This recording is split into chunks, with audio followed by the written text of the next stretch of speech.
I'm Denise, I'm the Scottish one. And she's a non-fiction editor. And I'm Louise, the English one. And she's a fiction editor. And together, we're the Editing Podcast. Hello and welcome to this episode of the Editing Podcast. So this week we're chatting about dashes again, but this time it's the M dash. That's M for Mike. Yeah, and let's just reiterate that sometimes dashes are referred to as rules, so N rules and M rules. That's what you'll see if you're using a style guide like Oxford's Newhart's Rules, whereas Chicago Manual of Style calls them dashes. Neither is right or wrong, but we're going to call them dashes to avoid confusion with the word rules used in relation to directions or procedures. Yeah. So let's start with, what does the M dash look like? Well, it's 3 times the length of a hyphen, and just like its sister, the N dash, that's N for November, it has several uses. Some are applicable whether you're writing and editing in US or UK English, and some aren't. But we'll tell you when this kind of stylistic difference occurs. Yeah, so the first use of M dashes is as parentheses. Now, this is more prevalent in US style, though it's also Oxford's choice too in the UK. And the thing to mention here is that when you're using them as parentheses, there's no space either side. The dash is close up to the words before and after. What the M dash does is set off an augmenting or explanatory word or phrase in a sentence that could stand on its own without the insertion. So an example could be, Denise, that non-fiction editor from Glasgow, hosts a podcast with a fiction editor. Yeah, and at the 2 points where you heard Louise pause, that's where those closed up M dashes go. The information about me is set off, and if the phrase and the dashes were removed, the sentence would still make sense. And we've said it before, but remember, those are style conventions, not the law. So if you're preparing a book file or paper for a publisher or a journal, check what their preferred style is in terms of N dashes or M dashes first, rather than making assumptions. Yeah. So the next place you'll see M dashes is in some fiction. I hadn't really noticed this, but since Miss Harnby makes it her business to know about such things, I'll let her explain.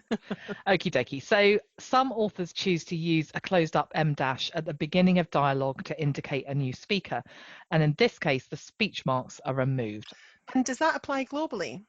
Yeah, absolutely. The only thing to watch out for is that the dialogue needs to be outstanding, because there are no speech tags, no action beats, nothing that will ground the dialogue in the environment it's taking place in.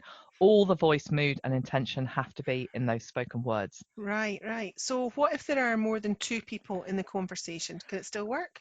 I would bin the idea. Right. Just can it. It'll become a confused mess that no reader will thank you for. If you've read if listeners have read any of the Sylvain Novelle Themis books, it's a kind of near future sci-fi series or speculative. You'll see this strategy used for specific chapters that feature a particular quite mysterious character, and there are no speech tags, no narrative that indicates who's in the room. And so it all fits really well because these conversations are clandestine and in a secret facility, and one of the speakers is anonymous. We don't even know their gender until later on in the second book in the series. Right. And what Novelle does is use bold for one of the speakers, so it's easy for the reader to see who's talking, but every time a new voice takes over the dialogue, it's an M dash that introduces it. That's really interesting. Yeah. And just to make it clear, there are no speech, there are no quotation marks. Right. So it literally is just the M dash and then the speech, and then next line, M dash and then the speech. I'd imagine once you get your eye into that and get into the rhythm of it, it'd be okay if it's done properly. Yeah, it would be fine. It works better, I think, because it is just bang bang bang bang, and it's all focused on that dialogue. But I would say on the whole, he keeps his dialogue really tight. And in these particular scenes, he's not. The whole point is that it's kind of like almost an interrogation. Right. It's not kind of chit chat. So it's funny because before you even said that, that's the kind of image that I had in my head when you sort of described the setting with a mysterious character, etc. Yeah. I quite fancy the sound of those books. Yeah, I think you'd like them. But the other, it's not done like that all the way through. So in the kind of chapters that aren't in this particular setting, he uses the standard rules. Right, right. Oh, it's definitely one to be looking out for, I think. Yeah, thank you for that. Okay, so the next use of em dashes is to indicate omission.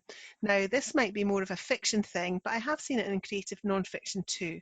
And what I'm going to describe now is typical for US style, though again, it is a style choice. So if the author wants to omit a name for reasons of privacy, for example, then a closed up em dash comes after the initial letter. So I might refer to Ms. H and then place an em dash straight after instead of writing Harmby. And you can do the same for profanity. So instead of using the F word, you could just write the F and follow that with a closed up em rule. The UK style alternative that we talked about in the other dash episode uses a spaced N for November dash.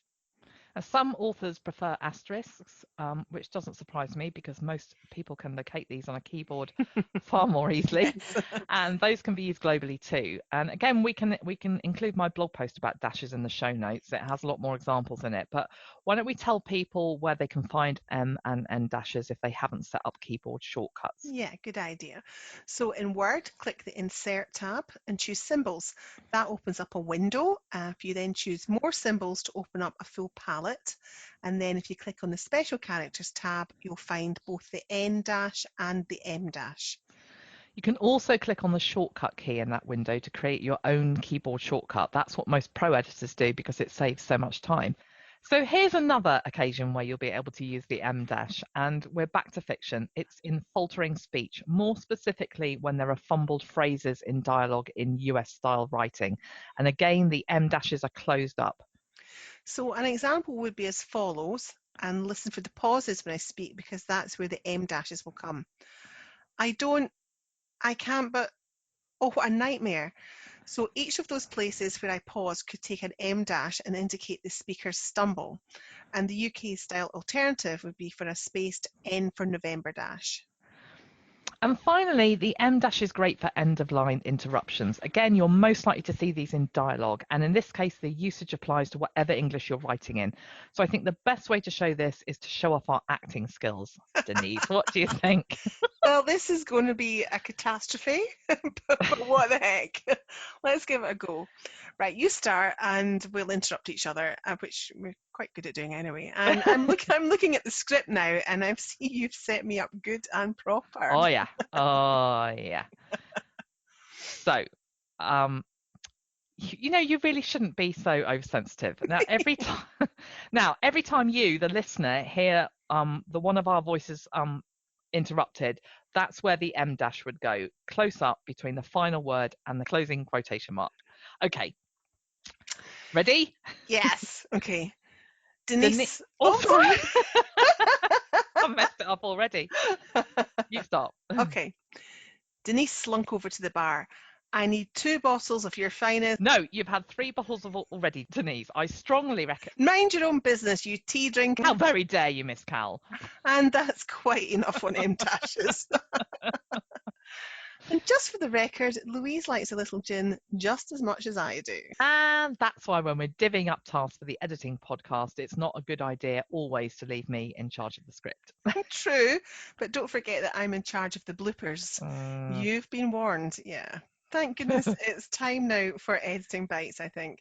The regular bit of the show where we each recommend a favourite resource that we think you'll find useful. So mine is a blog article by literary agent Jane Friedman. It's called Start Here, How to Self-Publish Your Book, and it takes you through the whole process step by step.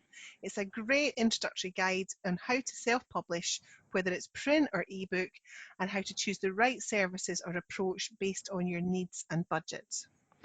Great. And mine is The Magic of Fiction by Beth Hill, which is just a fabulous all-round but comprehensive and accessible text for fiction editors and writers who want to hone novel craft at story and sentence level. Excellent. So we hope you've enjoyed this episode. Thank you so much for listening to the Editing Podcast. You can rate, review and subscribe to us via Apple Podcasts, Spotify or whichever platform you prefer. And as always, we've put all the links we've mentioned in the show notes so you can grab everything there. Bye-bye. Bye.